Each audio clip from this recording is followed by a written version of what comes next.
I am setting before you today a blessing and a curse.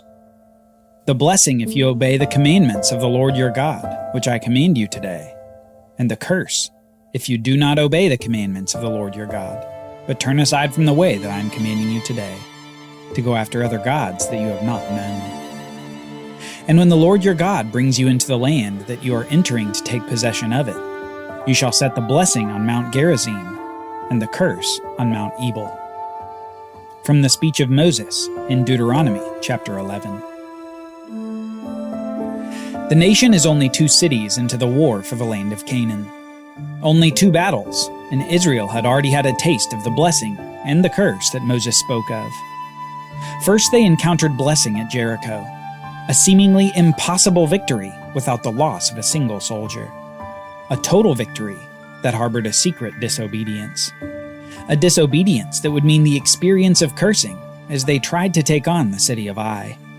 Instead of easy victory, they suffered an embarrassing defeat with the loss of 36 men. Achan, one of the Israelites, had violated God's command at Jericho, and his sin spread consequences to the nation. It was only after Achan had been dealt with that Israel was able to conquer the city of Ai. These experiences made Israel live the blessing and the curse. They saw that when God fights for a nation, that nothing can keep it from victory. But when God isn't with them in battle, they flee before their foes. The presence of God allows for the blessing of victory to be realized, and the presence of God in battle is directly connected to the obedience of the nation. Obedience would come with blessing in the land. Disobedience would come with cursing away from the land. This principle was so important that Moses mentioned it many times in his final speech to the nation. But he didn't just mention it. He commanded something about the blessings and the curses. He commanded that when the people finally do enter the land, that they were to go to 2 specific mountains in the land in order to perform a sort of ceremony, reminding them of the blessings and the curses that Moses had set before all the people. 6 tribes were to stand on Mount Gerizim, and 6 tribes were to stand on a mountain close by called Mount Ebal. Then the tribes were to shout the blessings and the curses to one another. There would be a shout, followed by a confirmation of the other tribes of Amen, or so be it. In this way, all the tribes would demonstrate their knowledge and accountability to the commandments of God. They couldn't say that they were unaware of the consequences of disobedience, nor could they claim ignorance of the wonderful blessings that would accompany obedience to the law of God. It was after the Israelites' eventual defeat at Ai that we finally head to the 2 mountains where this ceremony would be performed. We read this in Joshua chapter 8, starting in verse 30. At that time Joshua built an altar to the Lord, the God of Israel, on Mount Ebal, just as Moses, the servant of the Lord, had commanded the people of Israel, as it is written in the book of the law of Moses, an altar of uncut stones, upon which no man has wielded an iron tool. And they offered on it burnt offerings to the Lord, and sacrificed peace offerings. And there, in the presence of the people of Israel, he wrote on the stones a copy of the law of Moses which he had written. And all Israel, sojourner as well as native-born, with their elders and officers and their judges, stood on opposite sides of the ark before the Levitical priests, who carried the ark of the covenant of the Lord. Half of them in front of Mount Gerizim, and half of them in front of Mount Ebal, just as Moses, the servant of the Lord, had commanded at the first, to bless the people of Israel. And afterward Joshua read all the words of the law, the blessing and the curse, according to all that is written in the book of the law. There was not a word that Moses commanded that Joshua did not read before all the assembly of Israel, and the women and the little ones, and the sojourners who lived among them. Just as the law and the blessings and the curses were heard outside the land of Canaan, now, after the first battles, they were reaffirmed. The law was copied and read aloud, and everyone heard it. Everyone. Not just the native-born Israelites, but even those who had joined Israel. People like Rahab's family, who were hearing the law for perhaps the first time. And they, along with Israel, said, Amen, as all was read and affirmed. Obedience would come with blessing in the land. Disobedience would come with cursing away from the land. All Israel heard the law that day. But it turns out there were probably some spies in their midst as well. Someone else had learned of the law of Israel, and they were set to take advantage of this new knowledge. These people were the Gibeonites. Let's read Joshua chapter 9, beginning in verse 3. But when the inhabitants of Gibeon heard what Joshua had done to Jericho and Ai, they on their part acted with cunning, and went and made ready provisions, and took worn-out sacks for their donkeys, and wineskins worn out and torn and mended, with worn-out patched sandals on their feet, and worn-out clothes. And all their provisions were dry and crumbly. And they went to Joshua in the camp at Gilgal, and said to him and to the men of Israel, We have come from a distant country, so now make a covenant with us. But the men of Israel said to the Hivites, Perhaps you live among us, then how can we make a covenant with you? But the Hivites said to Joshua, We are your servants. And Joshua said to them, Who are you, and where do you come from? The Gibeonites, a subset of a larger people group called the Hivites, are a fearful people, and rightly so. They had heard of what happened at Jericho and Ai. They had heard what had happened to the Midianites and the Amorites on the other side of the Jordan River. They had even heard of what Yahweh had done for the nation as he delivered them from Egypt. But this fear doesn't drive the Gibeonites to leave the land in order to spare their own lives. Instead, it drives them to deception. Apparently, they had heard of the laws of Israel, and likely they'd listened to Joshua's reading by Mount Gerizim and Mount Ebal.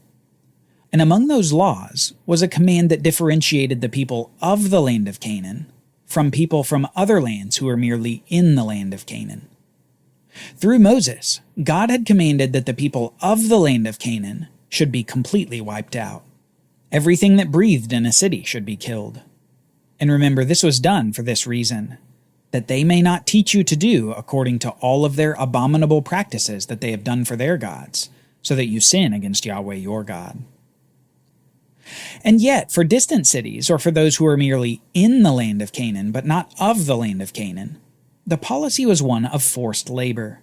That is, that the people should be forced to serve the people of Israel, rather than be completely wiped out. The Gibeonites apparently have knowledge of this legal differentiation, and so they surmise that if they can convince Israel that they're merely foreigners dwelling within Canaan, that they might be spared the total population devastation campaign that was waged on the other cities in Canaan. They didn't want the city of Gibeon to be the new Jericho or the next Ai. So upon Joshua's question, Where do you come from? They answer like this. They said to him, From a very distant country your servants have come, because of the name of Yahweh your God. For we have heard a report of him, and all that he did in Egypt, and all that he did to the 2 kings of the Amorites who were beyond the Jordan, to Sihon the king of Heshbon, and Og the king of Bashan, who lived in Ashtaroth.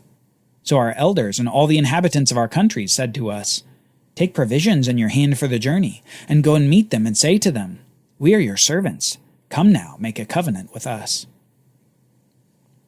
So these men from Gibeon inside the land tell a tall tale of the fame of Yahweh that had spread to their distant land, and that they had come from the land to make a peace covenant with Israel.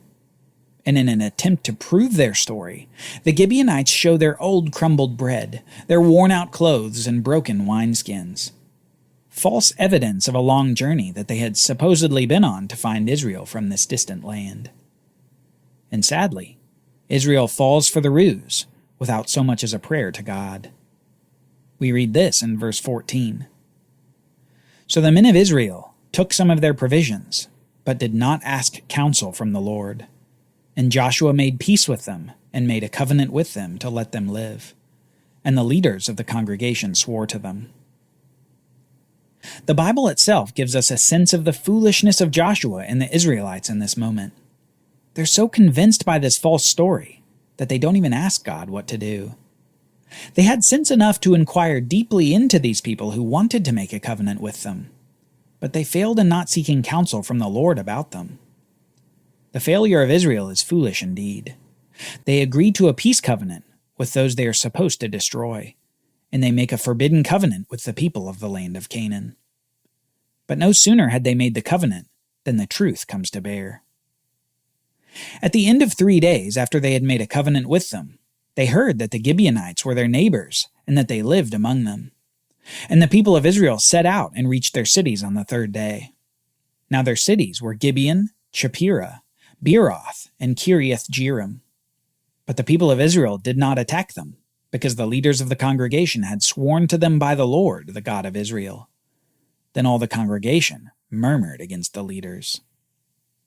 The truth comes out that the Gibeonites are actually people of the land. And this truth causes an immediate crisis among Israel. It was apparent to all that Joshua and the leaders made a forbidden covenant.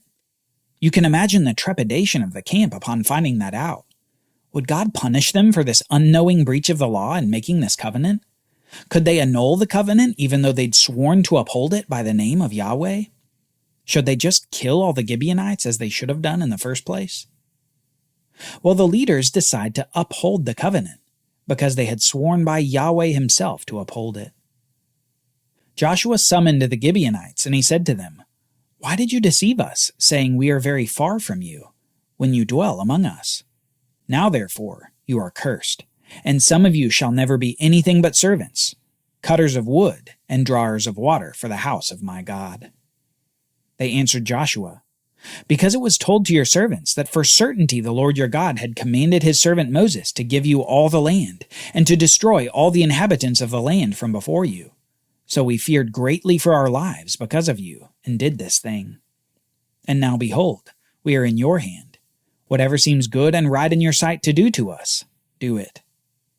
So he did this to them, and delivered them out of the hand of the people of Israel, and they did not kill them. But Joshua made them that day cutters of wood and drawers of water for the congregation, and for the altar of the Lord to this day, in the place that he should choose. The Gibeonites cast themselves at the mercy of Joshua. They had seen the desire of the Israelites to just kill them and be done with it, and they appeal to Joshua to do what seems right to him. And so Joshua decides to force them to labor, as if they were from a distant country and not from within Canaan. He was stuck between a rock and a hard place. His oath by Yahweh and a command by Yahweh, and Joshua tries to make the best of the situation. The Gibeonites would be cursed as laborers for Israel forever. Yahweh merely stands in the background of this story. Never is a prayer recorded from Joshua about what to do. Never do we see an intervention from Yahweh. Never do we see a suggestion from among Israel that Yahweh should decide what is to be done. Instead, we see a deafening silence toward God. Joshua just does what seems best to him. And in this, we get a preview of an era that's to come for Israel. An era when everyone does what is right in their own eyes. But in the midst of this event at Gibeon, other things are happening in southern Canaan. An alliance is forming against Israel. People are gathering together for Israel's toughest military test yet. No more are there just cities fighting for themselves. Instead, they're forming an army of multitudes. Join us next time as we see the great battle between Israel and the Southern Alliance on a day that the world will never forget. The longest day in recorded history.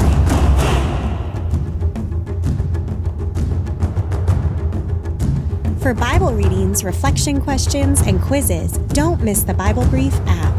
Available on iOS and Android, so you can go deeper into the story.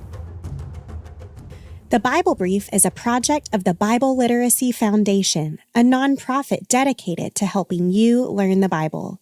Give to support the Bible Brief by visiting BibleBrief.org or tap the Give link in the show notes. Thank you for supporting the Bible Literacy Foundation.